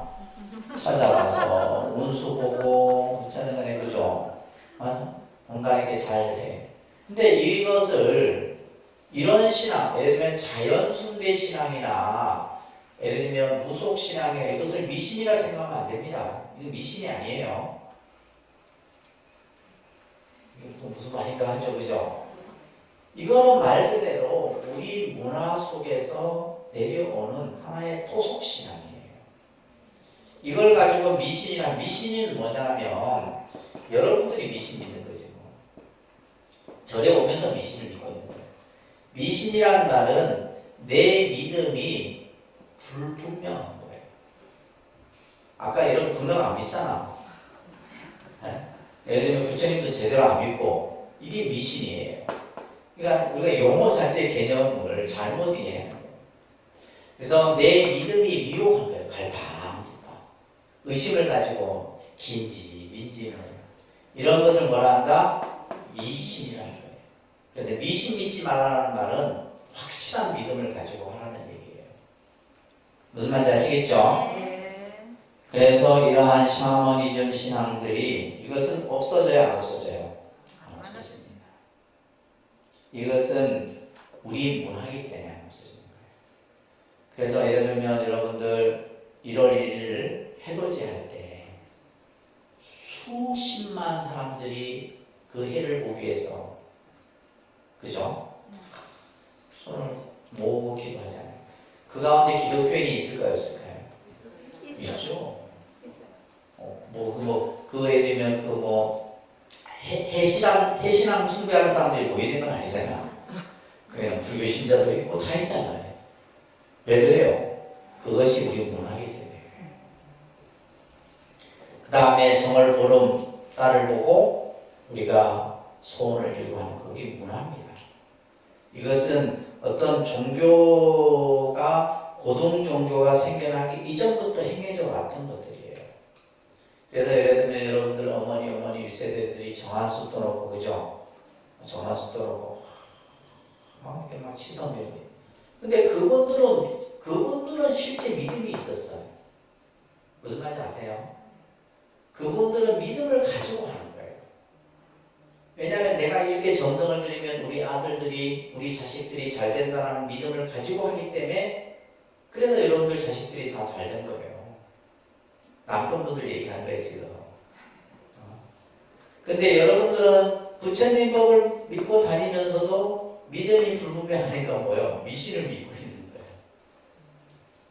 그래서 이러한 샤머니즘이나 자연숭배 신앙은 우리의 문화로서 이것을 이해를 하셔야 됩니다. 아셨죠? 성물 숭배도 마찬가지예요. 이런 것들은 여러분들 예를 들면 부적 같은 거. 집에 다 부적 있으시죠? 부적도 종류가 다양합니다. 있습니다. 없는 거 없이 다 있어요. 없는 거 없이 다 있어. 그래서 이런 부적신앙 이런 것들도 이제 선물 숭배 신앙이라고 그래요.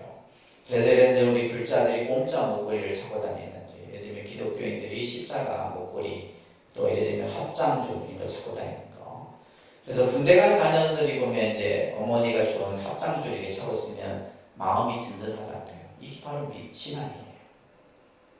그게 신앙이지 뭐로 신앙이에요, 그죠? 내가 어머니가 준 이 합장줄을 차고 있으면 내가 군대 생활 동안에 아무 일이 일어나지 않을 거라는 믿음을 가지고 있는 거예요. 이런 것들이 선물 숭배입니다, 그죠? 애니미즘, 토테미즘 이런 신앙의 형태들이 있다는 것을 여러분들이 이해를 하시면서 맨 뒤쪽으로 넘겨보세요. 맨 뒤쪽으로 넘겨서 부처님 말씀을 한마디 듣고 우리가 마무리할게요. 합니다. 사람이 어떻게 거센 흐름을 건넙니까? 거센 흐름을 어떻게 해서 바다를 건넙니까? 어떻게 해서 바다를 어떻게 해서 고통을 초월합니까? 어떻게 해서 고통을 초월합니까? 그리고 어떻게 해서 완전한 청정의 경지에 도달할 수 있습니까? 그리고 어떻게 해서 완전한 청정의 정지에 도달할 수 있습니까? 사람은 사람은 신앙으로서 거센 흐름을 건너고 신앙으로서 거센 흐름을 건너고 정진으로서 바다를 건넌다. 정진으로서 바다를 건너고 근면으로서 고통을 초월하고 근면으로서 고통을 초월하고 지혜로서 완전한 청정의 경지에 도달한다. 지혜로서 완전한 청정의 경지에 도달한다. 우리가 거센 흐름이라고 하는 것은 말 그대로 세파를 얘기하는 거예요. 세상을 살아가는데 내가 그죠? 여러 가지 어려움을 겪는 그런 일들이 생기잖아요. 그러한 일들이 생길 때 결국 그것을 이겨낼 수 있는 것은 바로 뭐다? 신앙이다. 그리고 바다라는 것은 생사의 바다를 얘기합니다. 어떻게 하면 우리가 나고 죽음이라는 이 윤회로부터 벗어날 수 있느냐? 그것은 끊임없는 정진으로서 건널 수 있다. 또한 내가 열심히 삶으로써 내가 살아가는 어떤 현실적 고통을 그죠? 극복할 수 있고 지혜로서 우리가 결국은 이 지혜를 이루어가기 위해서 여러분들이 부처님 공부를 하는 겁니다. 이 지혜로서 청정의 경지에 도달한다라는 말씀을 여러분들이 잘 새기면서 그래서 오늘 여러 가지